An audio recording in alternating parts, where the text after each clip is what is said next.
My name is Isabel Morgan, and I'm 33 years old.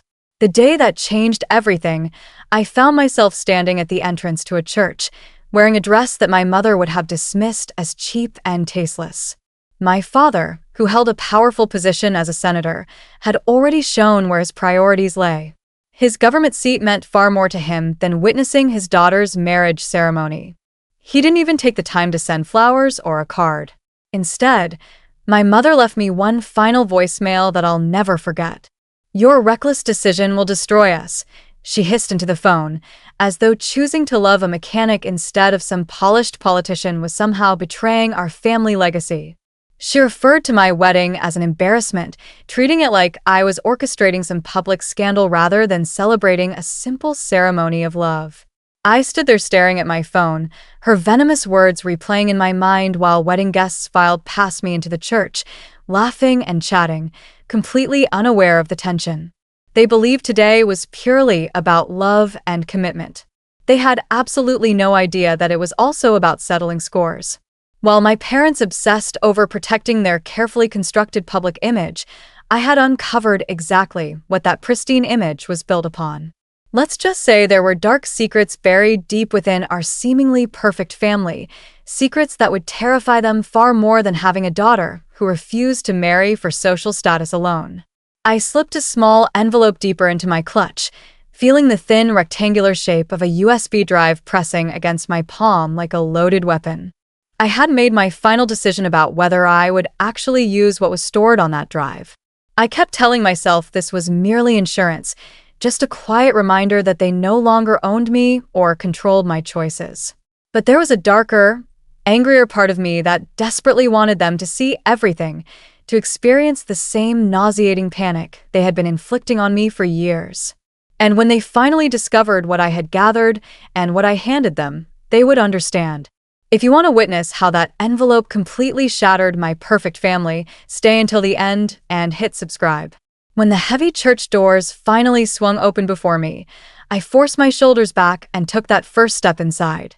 The music swelled around me, soft and filled with hope, representing the kind of life my parents had never imagined or wanted for me.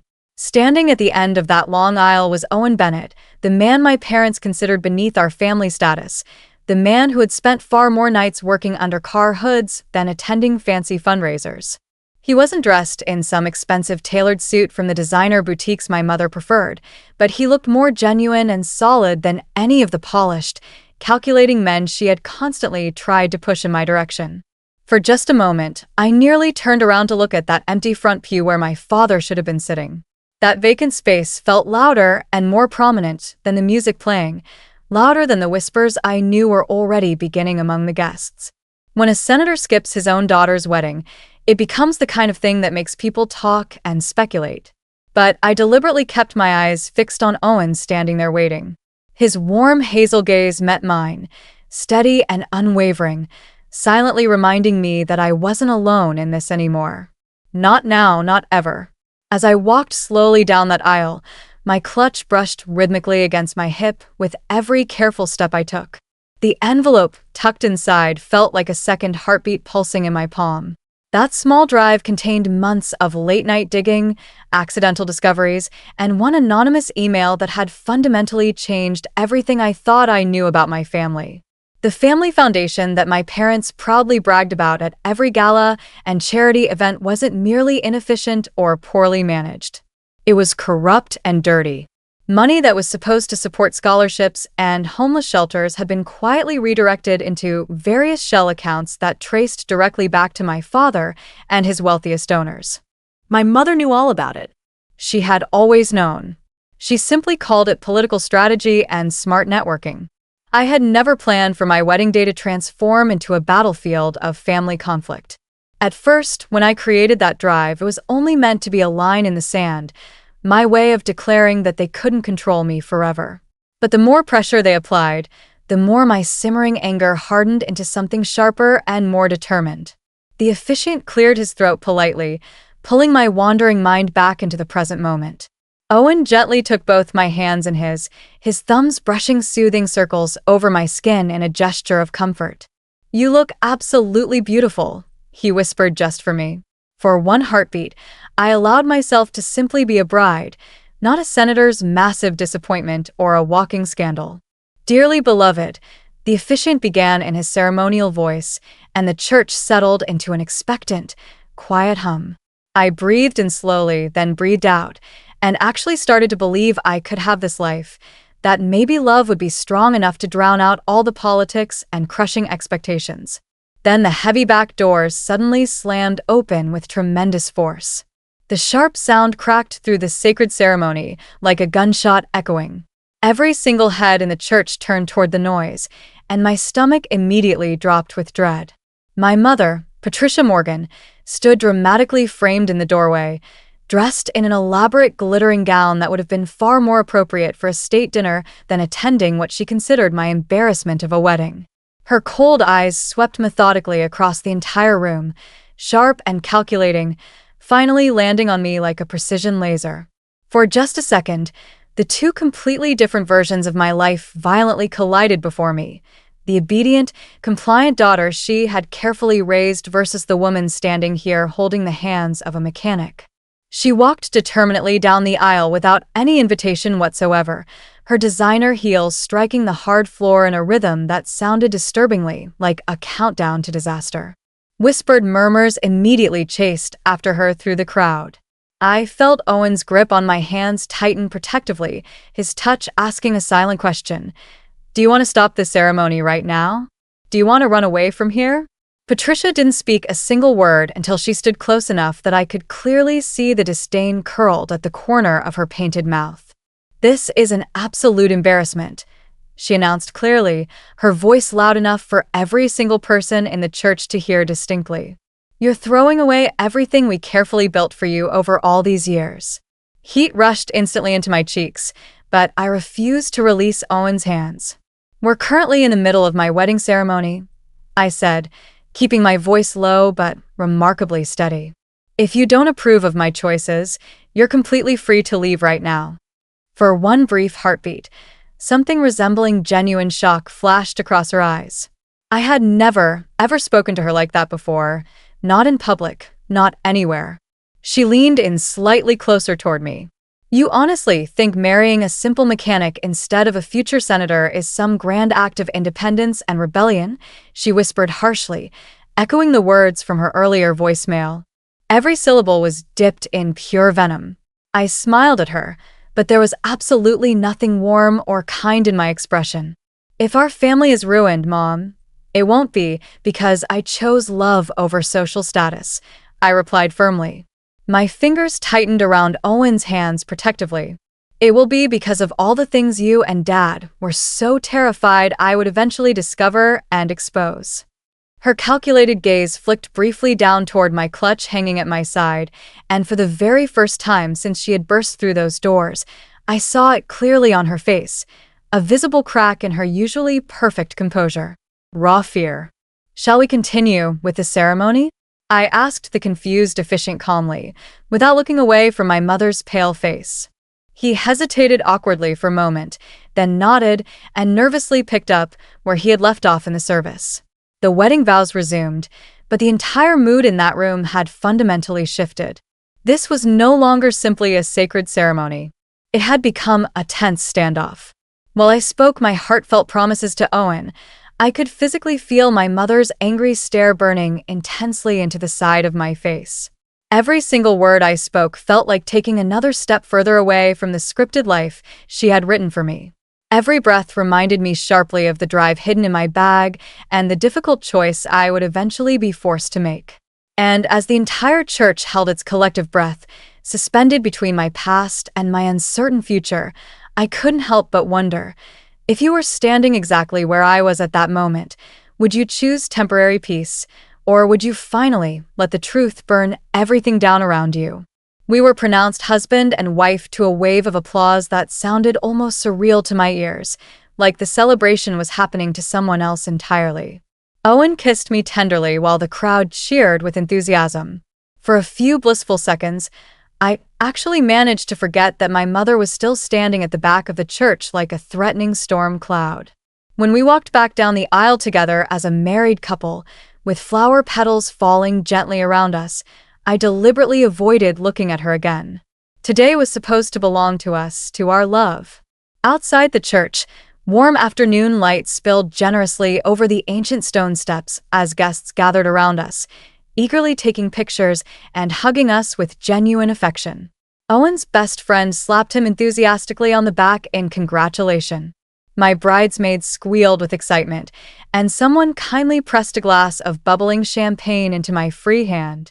I smiled for the cameras, posed for photos, and laughed on complete autopilot. Inside my chest, a tight knot was forming. My father's conspicuously empty parking spot outside the church mocked me cruelly every time I accidentally glanced in that direction. Senator Richard Morgan, self-proclaimed champion of family values, couldn't even be bothered to show up for his own daughter's wedding. The reception had been beautifully set up in a garden space behind the church, with strings of twinkling lights overhead, crisp white tables arranged perfectly, and a polished dance floor already waiting for us. Everything looked absolutely beautiful. It was everything I had carefully imagined and planned. But as the music started playing and guests drifted casually toward the open bar, my phone suddenly buzzed insistently in my clutch like an urgent alarm. Mom calling. I stared at the brightly lit screen for 2 full rings before I finally answered the call. "What do you want from me?" I asked directly, skipping all the usual pleasantries. My voice sounded sharper and harder than I had expected. "I want you to wake up and face reality," Patricia snapped back immediately. "You just paraded yourself in front of our entire community with that man, and you didn't even have the basic decency to warn us in advance.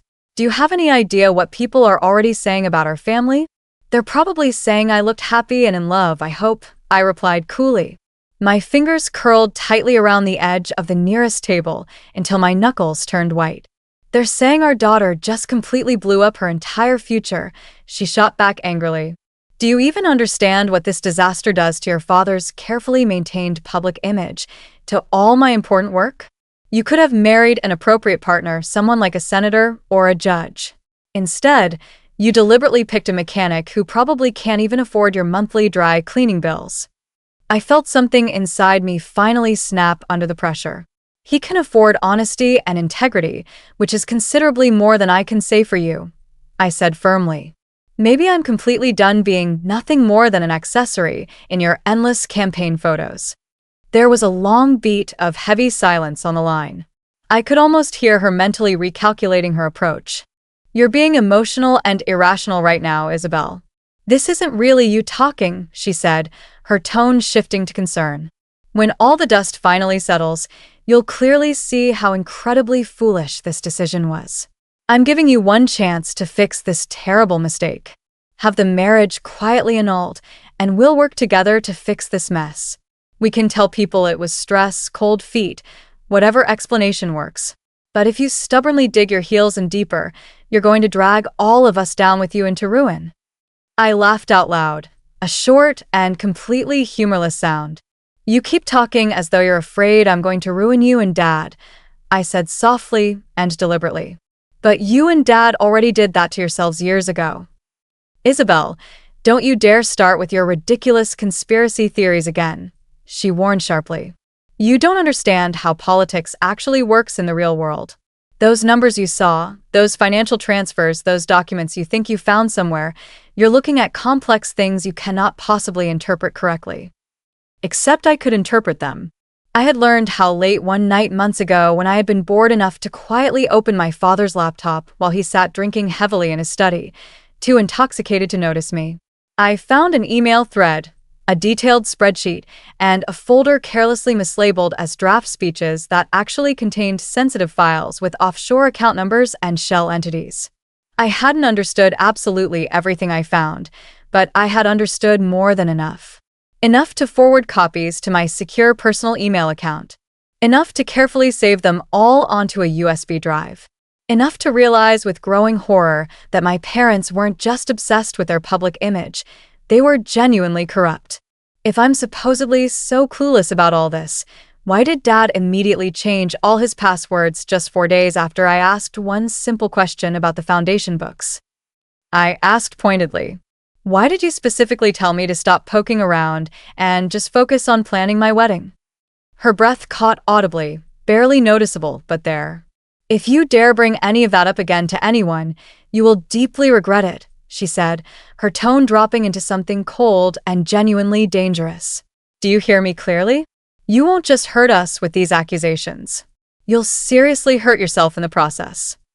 "I'm already hurt, Mom," I said quietly. "You did that damage when you deliberately chose wealthy donors over your own daughter." "Isabel, listen to me very carefully right now," she said firmly. "You're going to smile tonight, dance with your husband, and act like a grateful bride enjoying her reception. Tomorrow, you'll come home alone to talk. We'll discuss how to properly fix this entire situation. If you don't cooperate, your father will have absolutely no choice but to aggressively protect what we've all built together, and that process won't be pleasant for anyone involved." My pulse hammered loudly in my ears. She was actually threatening me at my own wedding reception, not with being grounded or getting cut off financially, but with something considerably darker and more sinister. "Enjoy the party tonight, Mom," I said quietly but firmly. "Because once you finally see what I'm actually capable of doing, you might desperately wish the only problem you had was accepting a mechanic as your son-in-law." "Isabel, don't you dare hang up on me," she started to say. I disconnected the call before she could finish her sentence. My hand shook noticeably as I slid the phone back into my clutch, my fingers brushing against the envelope once again. Insurance, weapon, or both at once. All around me, happy guests clinked their glasses together and laughed cheerfully under the twinkling lights. Owen was across the lawn, listening intently to one of his friends tell a story, his expression soft and relaxed. He glanced up, caught my eye across the distance, and smiled at me like I was the only person existing in his entire world. I forced myself to breathe slowly and deeply, then walked toward him with determination. This was still our special day, but somewhere in the back of my troubled mind, another countdown had quietly begun. "Tell me honestly, if you knew you were holding something in your hands that could completely destroy your family and simultaneously save yourself at the same time, would you actually use it?" By the time the sun started to dip lower on the horizon, the garden glowed in beautiful shades of gold and soft pink. People were dancing energetically to the music. Kids were chasing each other playfully between the tables, and the band smoothly slid into a familiar, upbeat song that dragged half the guests enthusiastically onto the dance floor. On the surface, everything appeared to be a perfect wedding reception. Underneath that surface, my nerves were frayed to threads. "Hey there," a familiar voice said beside me. I turned to see Gregory, my cousin, holding 2 glasses of sparkling cider instead of champagne in his hands. "You look like you're attending a tense board meeting, not your own party," he observed. I managed a weak smile and took one of the offered glasses from him. "It feels like one," I admitted. "Except the demanding shareholders are my parents, and they're actively planning a hostile takeover of my life." He snorted with amusement. "That sounds about right for your house and how they operate." Gregory had grown up orbiting around our family, but never quite inside the inner circle. He knew enough to see the obvious cracks, but not enough to be pulled into their manipulative games. That distance made him safe to talk to. It also made him one of the only relatives I genuinely trusted. "She called you, didn't she?" he asked knowingly, his eyes flicking toward my clutch. "More than once already," I admitted honestly. "She wants me to get it annulled tomorrow if possible. Maybe even sooner." "Of course she does," he said with understanding. "She's been rehearsing your entire life script since you were 13 years old. First you intern on the Hill, then you marry someone appropriate from the right family. Then you eventually run for office with a perfect photo-ready family. You just ripped page 3 completely out of her detailed manual." I took a careful sip of cider, the bubble stinging my throat. "She's not just angry about my choices," I said quietly. "She's genuinely scared." "Of what exactly? A little society gossip?" Gregory shrugged dismissively. "They've survived considerably worse scandals. That rumor about your dad and his attractive aide didn't even stick to him." "It's not gossip this time," I said quietly and seriously. "It's hard evidence." Gregory's playful expression immediately faded into concern. "Isabel," he said slowly, "what exactly did you do?" I opened my eyes wide for the first time. I replied. Months ago, I found some files on Dad's laptop. Financial transfers, shell companies, money that was supposed to go to the foundation. It didn't go there. It went somewhere else entirely. Somewhere offshore. He stared at me in shock, the music and laughter around us turning into a dull blur. Are you absolutely sure about this? I desperately wish I weren't, I said honestly. I copied everything I found. I checked account names carefully. The same wealthy donors who constantly brag about funding scholarships are getting their money back plus political favors. It's not just ethically shady, Gregory. It's completely illegal. And you put it all on a drive, he guessed accurately. I nodded slowly in confirmation. It's in my bag right now at this very moment. I was seriously going to destroy it at one point. Then Mom started threatening me directly. Then Dad deliberately forgot to invite Owen to a family dinner, and I realized with certainty they would never respect my choices unless I had real leverage over them. Gregory exhaled deeply, running a hand through his hair in frustration. So, your leverage is essentially the nuclear option, he muttered. Classic Morgan move, but coming from the one decent person in this entire family, it's honestly a little terrifying to witness. Terrifying for them, for once, I said firmly. We fell into silence for a moment, both watching Owen spin my friend around on the dance floor, both of them laughing joyfully. He didn't know any of the specific details. He knew my parents were toxic and controlling, but he didn't know I was currently sitting on a bomb. I hadn't decided yet if I wanted him to know everything. Are you actually going to use it? Gregory asked eventually. I stared down at my hands. I don't know yet, I admitted honestly. Part of me desperately wants to send everything to every journalist I can find and watch their entire world collapse. Part of me still hears Mom saying family first over and over and wonders if that's exactly what I would be destroying forever. Family is not a brand or a business, Isabel, Gregory said seriously. It's people, the ones who genuinely choose you. Do you really think they wouldn't ruin you to protect themselves if they had to?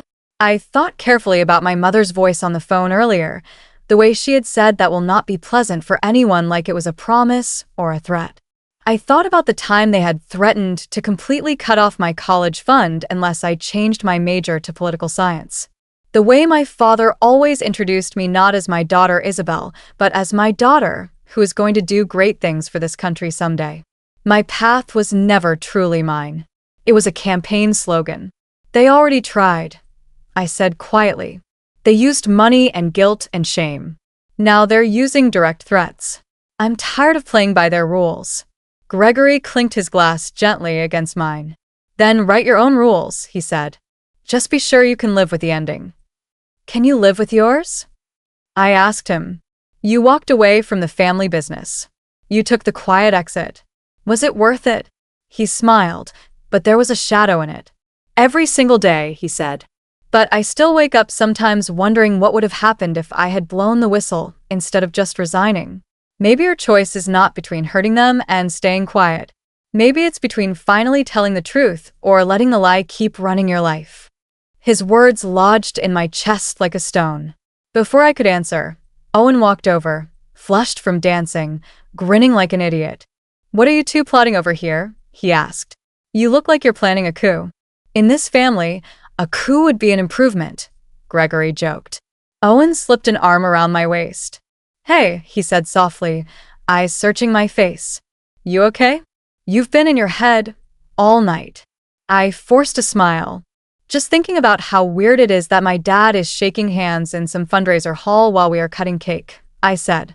That's his loss, Owen replied without missing a beat. He can keep his donors. I have you. For a moment, the knot in my chest loosened. He meant it. He didn't care about titles or headlines. He just cared about us. But as I leaned into him, my phone buzzed again. This time it wasn't my mother. It was my sister, Christina. I showed Gregory the screen. He raised his brows. You should take that, he said quietly. She's still on the fence between their world and yours. He walked away, giving us space. I answered the call. Isabel, Christina whispered, her voice tight. What did you do? Cold slid down my spine. What are you talking about? Mom is pacing the living room like a caged animal. She said she is on the phone with Dad and his lawyer. She keeps saying if she leaks anything, we are finished. What is she talking about? What are you planning? I closed my eyes. There it was. The line they were afraid I would cross. I am planning to live my life without being blackmailed by our own parents. That is all.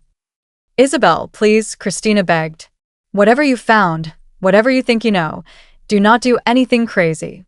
They are terrified. I have never seen Mom like this. She keeps saying your wedding is an embarrassment that you are going to drag the whole family down. Handle it? How?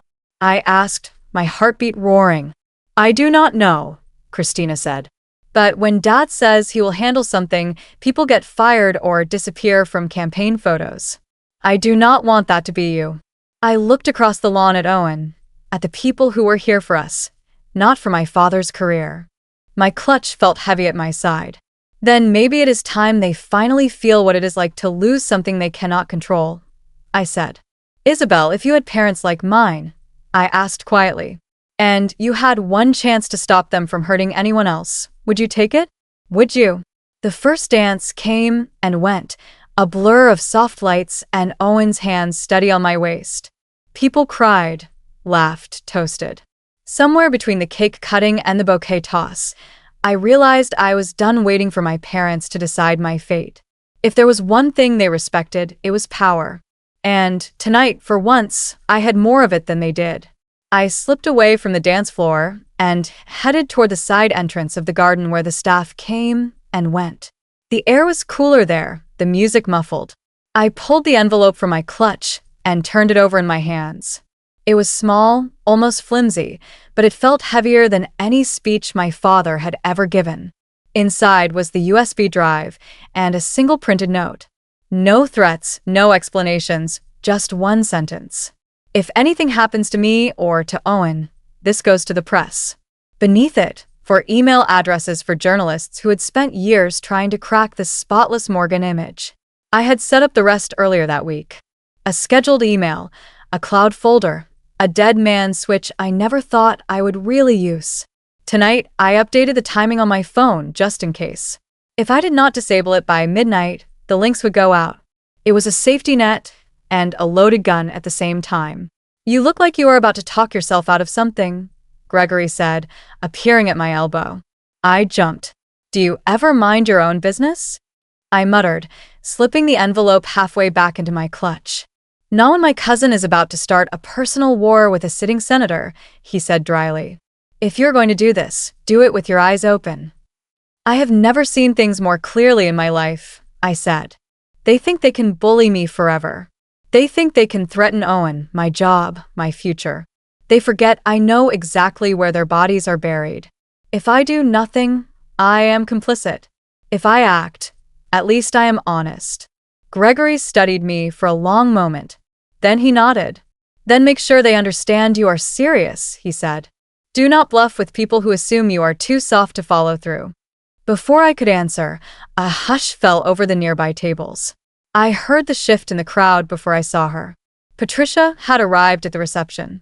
She walked in like she owned the place, flanked by two of my father's longtime donors and a woman from his campaign staff. Every instinct in me screamed that this was not a social visit. Guests parted around her, unsure whether to greet her or pretend they did not see. She barely looked at anyone. Her eyes were locked on me. Round 2, Gregory murmured. Want backup? I have it, I said, glancing toward the dance floor where Owen had already noticed her and was heading our way. Stay close anyway. Patricia reached me faster than I expected. Up close, she looked flawless as always, but there was a tightness around her mouth I had never seen before. Fear, anger, desperation. Maybe all three. Congratulations, she said, the word brittle. I see you went through with it. Nice of you to join us, I replied. Too bad Dad could not find the time between fundraisers. Her jaw clenched. Your father is doing important work, she said. Unlike you, trying to burn everything down because you want to play rebel bride. Owen stepped up beside me, placing a hand on the small of my back. Patricia, he said evenly, this is our wedding. If you came here to insult Isabel, you can leave. She shot him a look like he was a stain she could not scrub out. Do not talk to me about respect when you have dragged my daughter into your small mediocre life, she said. You have no idea what she is throwing away for you. I am throwing away a cage, I said. I am not sure that counts as a loss. Guests were watching now, pretending not to. The band had quietly shifted to something softer, giving our confrontation an unwanted soundtrack.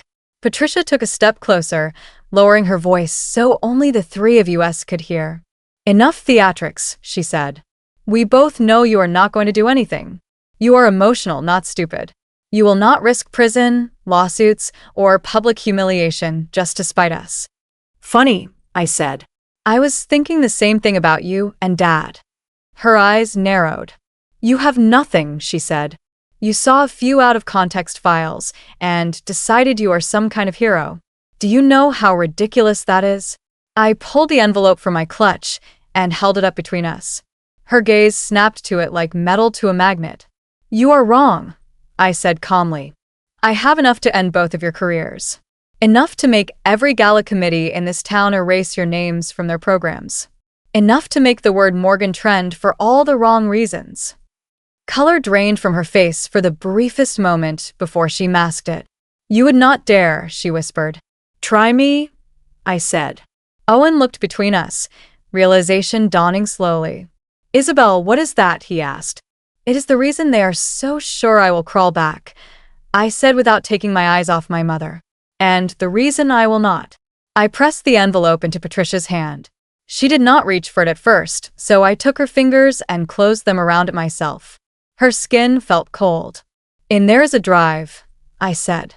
On it are copies of Everything You Are Afraid I Saw along with a note. I have already backed it all up and scheduled it. If you try to destroy that or pretend this conversation never happened, it will not matter. But if you stop threatening me, if you leave Owen and me alone, if you accept that I am not your project anymore, then maybe it never has to see daylight. She stared at me like she did not recognize the person standing in front of her. You are blackmailing your own parents on your wedding day, she said slowly, as if tasting the words. I am giving you a choice, I corrected. For once. Her fingers tightened around the envelope, so hard the paper crinkled. You have no idea what you are playing with, she hissed. Do you think the people behind your father will let you do this? Do you think they will simply watch you hold a gun to his head? I swallowed, forcing myself not to flinch. Then maybe they should have picked better allies, I said. I am done being collateral damage. Owen's hand slid into mine, anchoring me.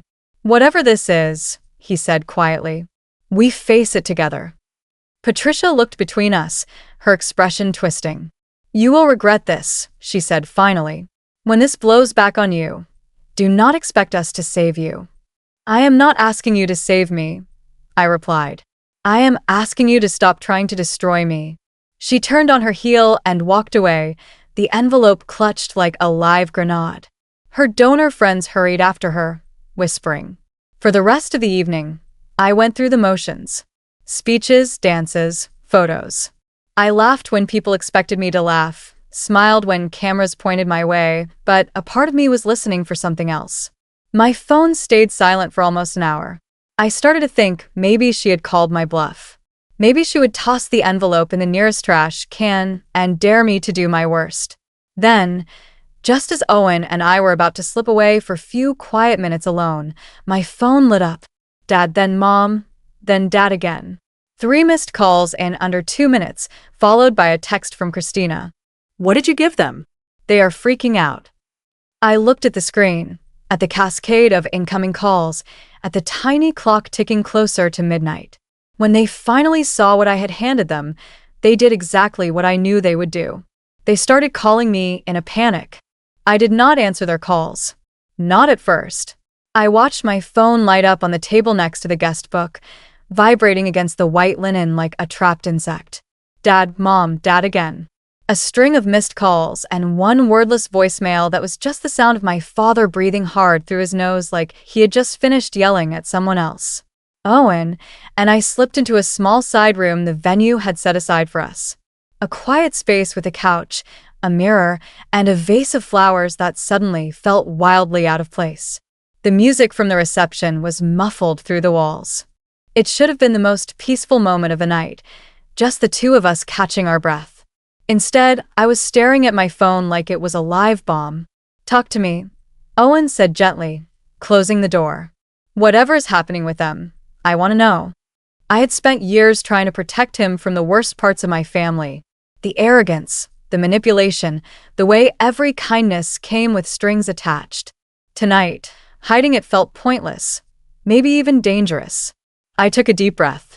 "Remember how I told you the foundation my parents run is not as noble as it looks?" I asked. He nodded slowly. "You said there were shady donations. Money disappearing." "It is worse than shady," I said. "It is criminal kickbacks, shell companies, tax evasion. I found proof months ago.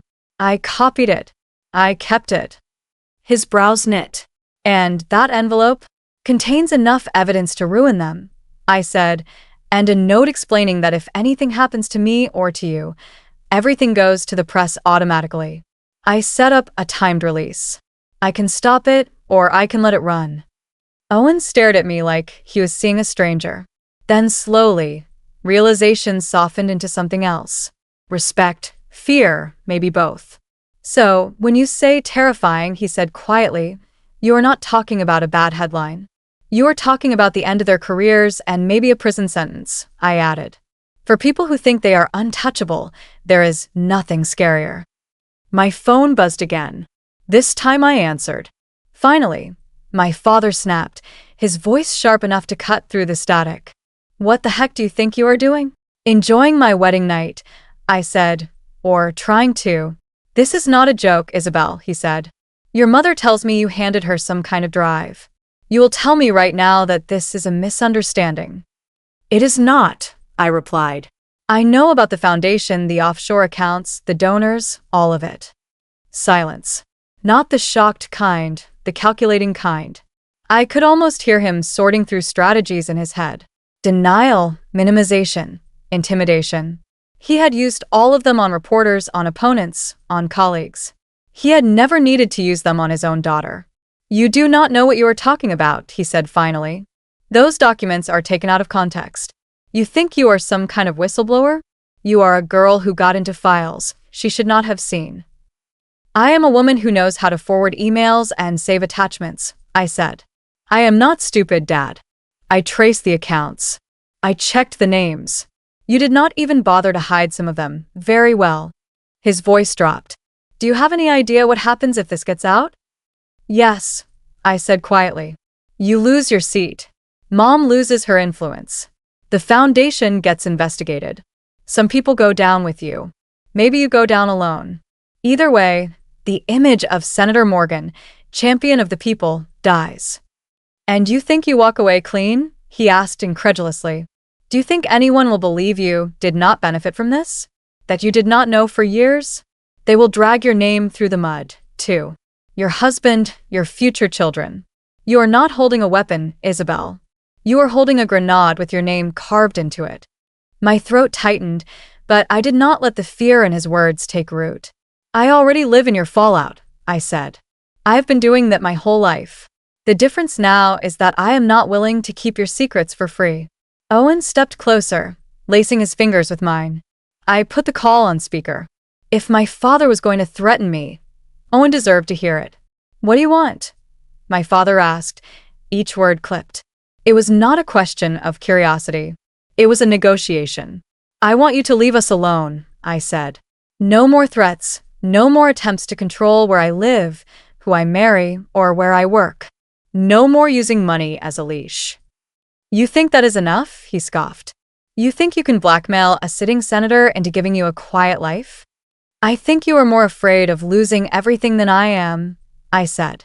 "I have scheduled everything, the files, the summaries, the accounts.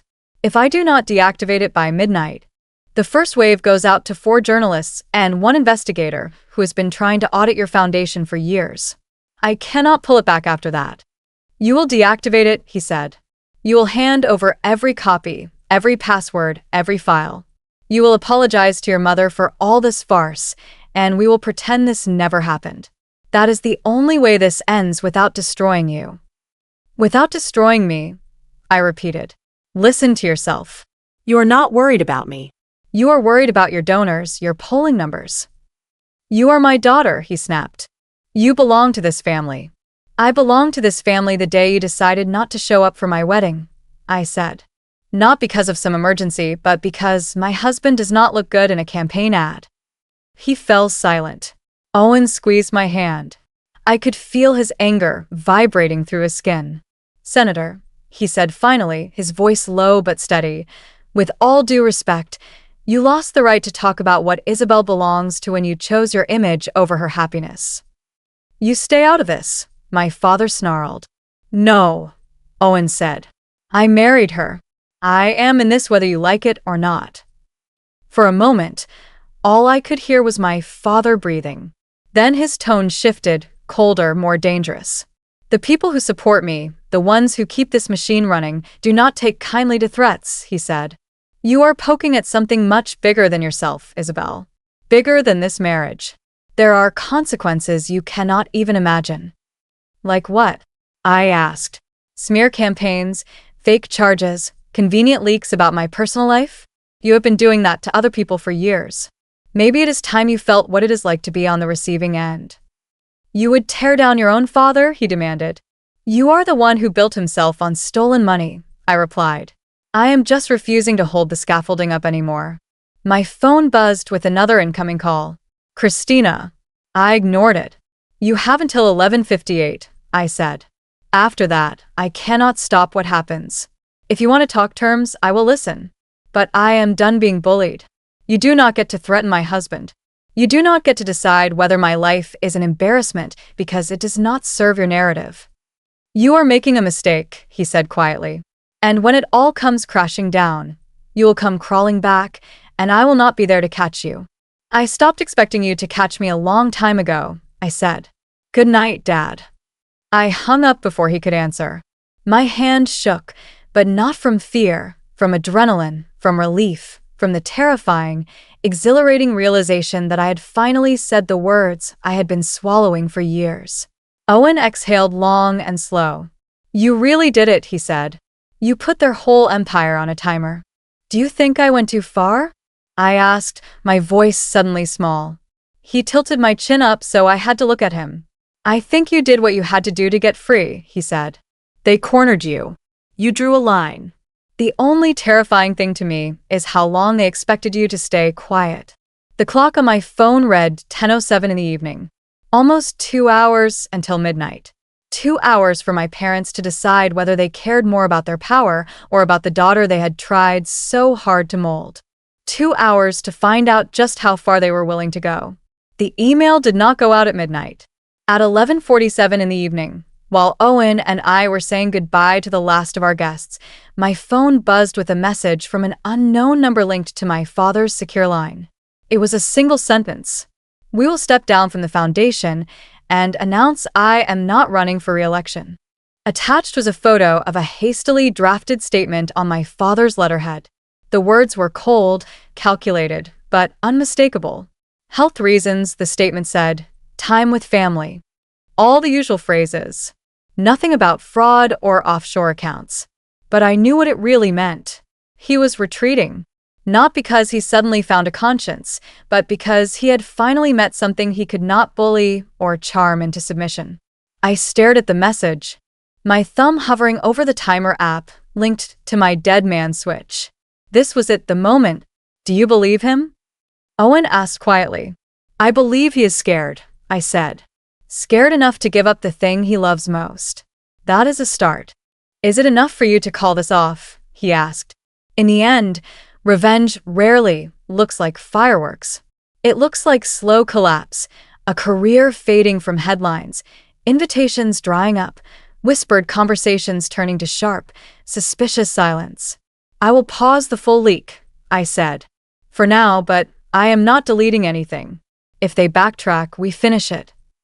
I walked into the quiet of the bridal suite, opened my phone, and disabled the scheduled send with a few taps. The links stayed where they were.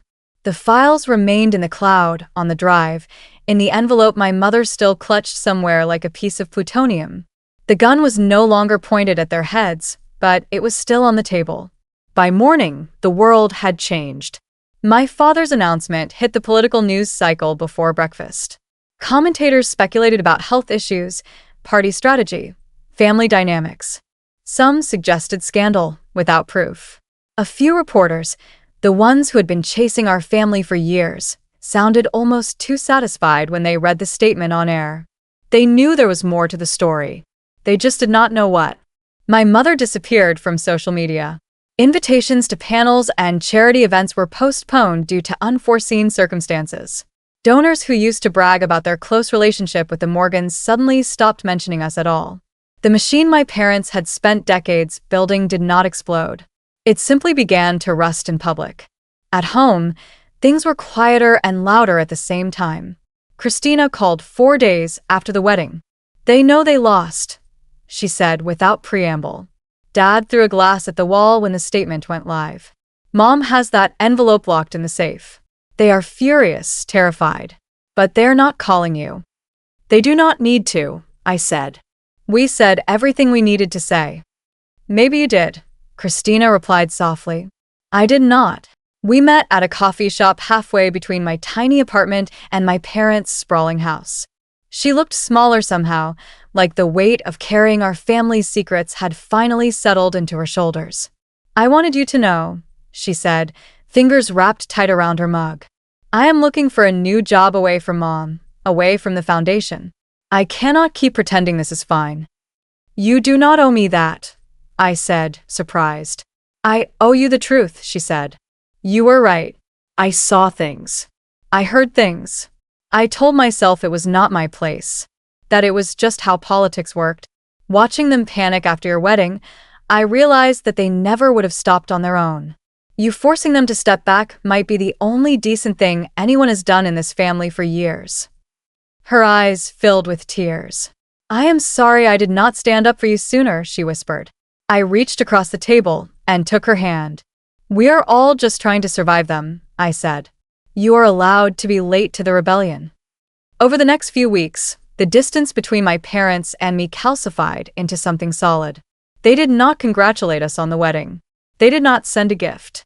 When we sent them a photo of Owen and me in front of the courthouse where we had signed our papers, there was no reply. But there were no more threats either. No more calls about fixing this. No more warnings about what their donors might do. They understood the bargain. They would live with the quiet dread of knowing their sins could still be dragged into the light. I would live with the knowledge that I had chosen not to destroy them completely. Not yet. Sometimes late at night, I would lie awake next to Owen and wonder if I had done enough. If letting them retreat was mercy or weakness, if exposing everything, watching them dragged in handcuffs past cameras would have been more satisfying. Owen would roll over, hook an arm around my waist, and mumble into my hair. "You are doing the best you can with the worst hand imaginable. That is enough." My revenge did not give me a perfect family.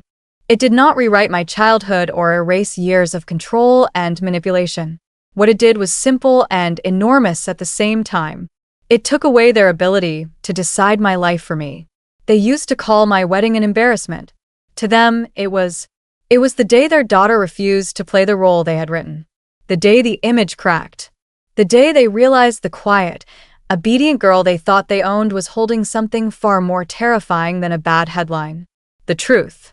And now, when people ask me about that day, I do not start with the cake or the dress or the flowers. I start with the empty front pew, with the envelope, with the phone calls that turned my parents' voices from contempt to panic. Because here's the question I still ask myself, and now I am asking you. If you were standing where I was, holding proof that your perfect family was built on lies, would you have let it burn?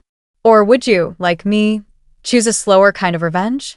One that lets you walk away with your head high while they finally learn how it feels to be afraid of the truth.